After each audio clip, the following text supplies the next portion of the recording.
የብቸኝነት ምክንያቶች እናንሳ። ታዲያ ሰዎች ብቸኝነት የሚሰማቸው በምን ምክንያት ነው ዶክተር? አሁን የተናገርሽው ነገር በጣም ኢምፖርታንት ነው። ምክንያቱም ቤተሰብ እያለ ብቸኝነት ሊሰማቸው ይችላል። ፍቅረኛ እያለ፣ የትዳር አጋር እያለ፣ ልጆች እያሉ በብዙ ሰዎች ተከበው ይሄ ሎንሊነስ ኢሞሽን ስለሆነ ችግር ሊሰማቸው ይችላል። ያ ሊሰማቸው ይችላል። ሃርቫርድ ያስቀመጠውን ምክንያቶች እንያቸው። አንደኛ ያስቀመጠው ለብቸኝነት እየሰፋ ለመምጣት ኢንዲቪጁዋሊዝም የሚባለው ነገር ማለት የሰዎች የላይፍ ስታይል እየተቀየረ መምጣት። ኢንዲቪጁዋሊዝም ማለት ሰዎች በቃ የራስህን ኑሮ ኑር፣ ግለኝነት ኤግዛክትሊ ግለኝነት ኢትዮጵያ ውስጥ ሁሉ ከሆነ እየተለወጠ መጥቷል። የራስሽ አፓርትመንት፣ የራስሽ ኮንዶሚኒየም፣ የራስሽ ሾፒንግ፣ የራስሽ ምግብ ከዛ ለብቻ የመኖርና እሱን ደግሞ የመውደድ ቴንደንሲ ኢንዲቪጁዋሊዝምን የመውደድ ግለኝነትን የመውደድ ቴንደንሲ ብቸኝነትን እያስፋፋ ነው። አንዱ ምክንያት እየሰፋ የመጣበት ምክንያት ይሄ ነው። ሁለተኛው ቴክኖሎጂ ነው። ቴክኖሎጂ ስልክ ለምሳሌ ነው አላቸው። ስለዚህ አሁን ቤተሰብ ውስጥ ለምሳሌ ቤተሰብ ቁጭ ብሎ ሁሉም ስልኩ ላይ አቀርቅሮ ከፍተኛ ብቸኝነት አለ። አንዱ ደግሞ ሁለተኛው ደግሞ ለብቸኝነት መስፋፋት ምክንያት ይሄ ነው። ሶስተኛው የሥራ ብዛት፣ ረጅም ሰዓት መስራት ወይም 2-3 ስራ መስራት በውጭ ላሉት እሱ ብቸኝነትን ይጨምራል ብለዋል ሃርቫርዶች። አራተኛ በተለያየ ምክንያት ከቤተሰብ ጋር በቂ ጊዜ ሆን ብሎ በቂ ጊዜ አለመውሰድ፣ በቃ ቤተሰብን ኔግሌክት ማድረግ፣ አስፈላጊ እንዳልሆነ ከልጆች ጋር መጫወት፣ ልጆችን ማስጠናት፣ ከሚስት ጋር ጊዜ ማሳለፍ እሱን እንዳስፈላጊ እንዳልሆነ እየተቻለ ማለት ነው። እየተቻለ አያረጉትም።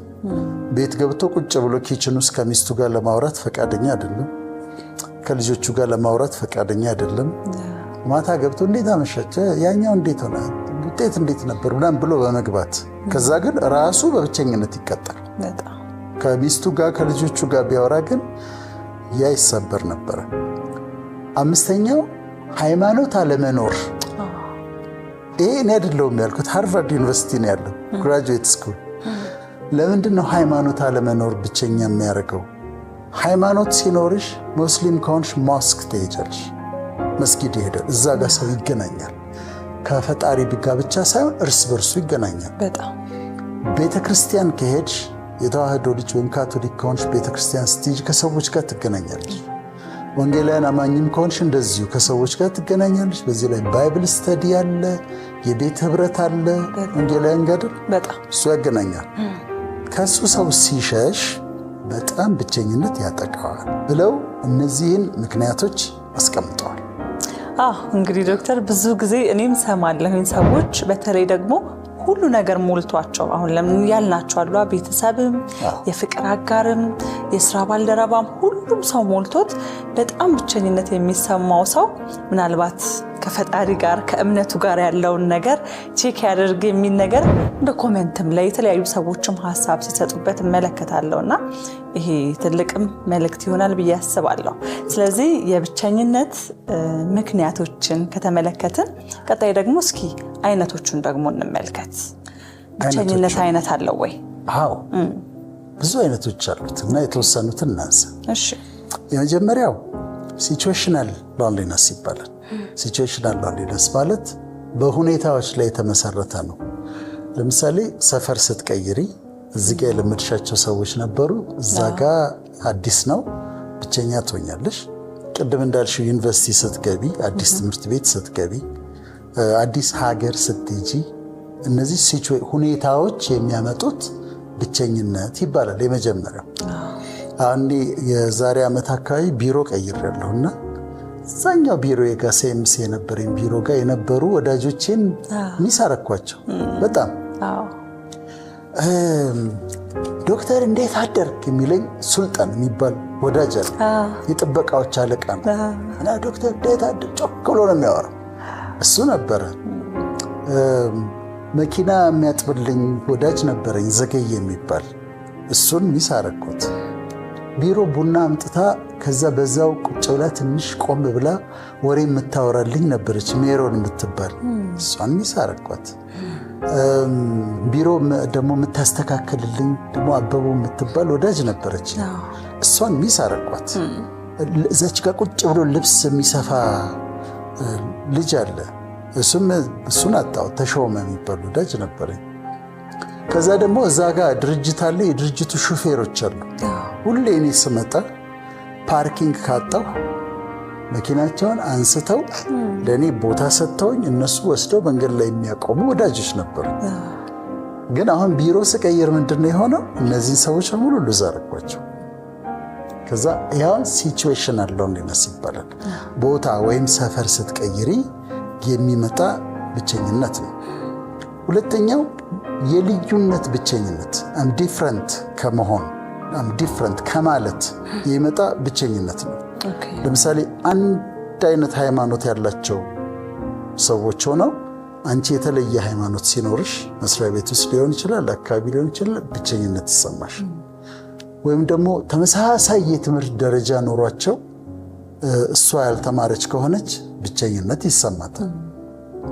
ወይ ደግሞ ግሩፑ በሙሉ ባለሀብት ይሆንና የሚወራው ስለ ሚሊየንስ ነው፣ እሱ ብቸኝነት ሊሰማው ይችላል። ስለዚህ ሁለተኛው ይሄ ነው፣ ከመለየት የተነሳ የሚመጣ ነው። ሶስተኛው ብቸኝነት አይነት አንትረስትወርዚ ፍሬንድስ ሎንሊነስ ይባላል። ሊታመኑ የማይችሉ ጓደኞች ብቸኝነት ማለት ነው። ጓደኞችሽ ናቸው፣ ትጫወታላችሁ፣ ትስቃላችሁ፣ ትቀልዳላችሁ፣ ሚስጥር ግን ልትነግሪያቸው አትችይም። ይሄ የሚያመጣው ብቸኝነት። የልብሽን አታወሪላቸው፣ ሚስጥርሽን ግን አትነግሪያቸው። መጫወት ነው፣ መሳቅ ነው፣ አብሮ መብላት መጠጣት ነው። ከዛ ግን ሚስጥር ግን አይነገራቸው። አሁን ላይ ያለው አብዛኛው ጓደኝነት ማለት ነው። አብዛኛው እንዲህ ነው። ብዙ ነው የማየው፣ እንደዛ ነው አይደለ? ስለዚህ አሁን ይሄ ብቸኛ ያደርግሻል። ጓደኞች አሉሽ ግን ብቸኛ ነሽ። ብዙ ጓደኞች አሉሽ፣ የልብሽን የምታወሪላት ጓደኛ እስከሌለች ድረስ ግን ብቸኝነት ያጠቃሻል። አራተኛው የሶልሜት አለመኖር ብቸኝነት ነው። ወይም ደግሞ ስዊት ሃርት አለመኖር ሎንሊነስ ይባላል። ማለት ያው እግዚአብሔር የደነገገው አይደል? ወይ በትዳር ስትሆኚ፣ ጮኛ ስትኖር፣ ጮኛ ሲኖርሽ፣ አጠገብሽ ሰው ሲኖር ያለው ኮምፈርት አለ። ከዛ ግን ብቻሽን ስትሆኚ ግን የሆነ ቴክስት የምትጽፍልሽ ሴት ትፈልጊያለሽ። ማይ ላቭ ምናምን እንደዛ ስዊት ሃርት ምናምን ጉድ ሞርኒንግ አይደል?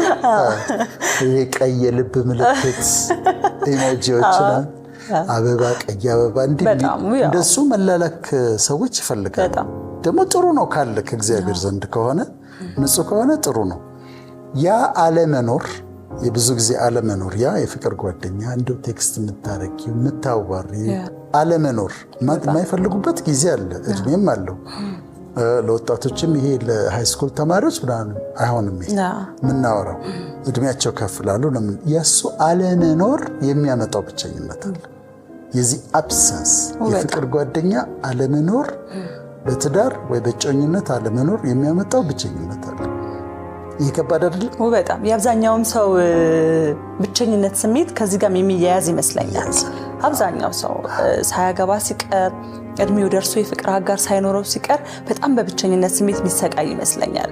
የሌሎች ሰዎችን ህይወት በማየት እኔ ስለምን በማለት አሁን ያልካቸውን ነገሮች በሙሉ በመናፈቅ ውስጥ በጣም ብዙ ሰው ብቸኝነት ይሰማዋል። እና እንዴት እኔ ብቻዬን ለምን ብቻዬን እያለ ወደ ፈጣሪም የሚጮህበት ምክንያት ይመስለኛል።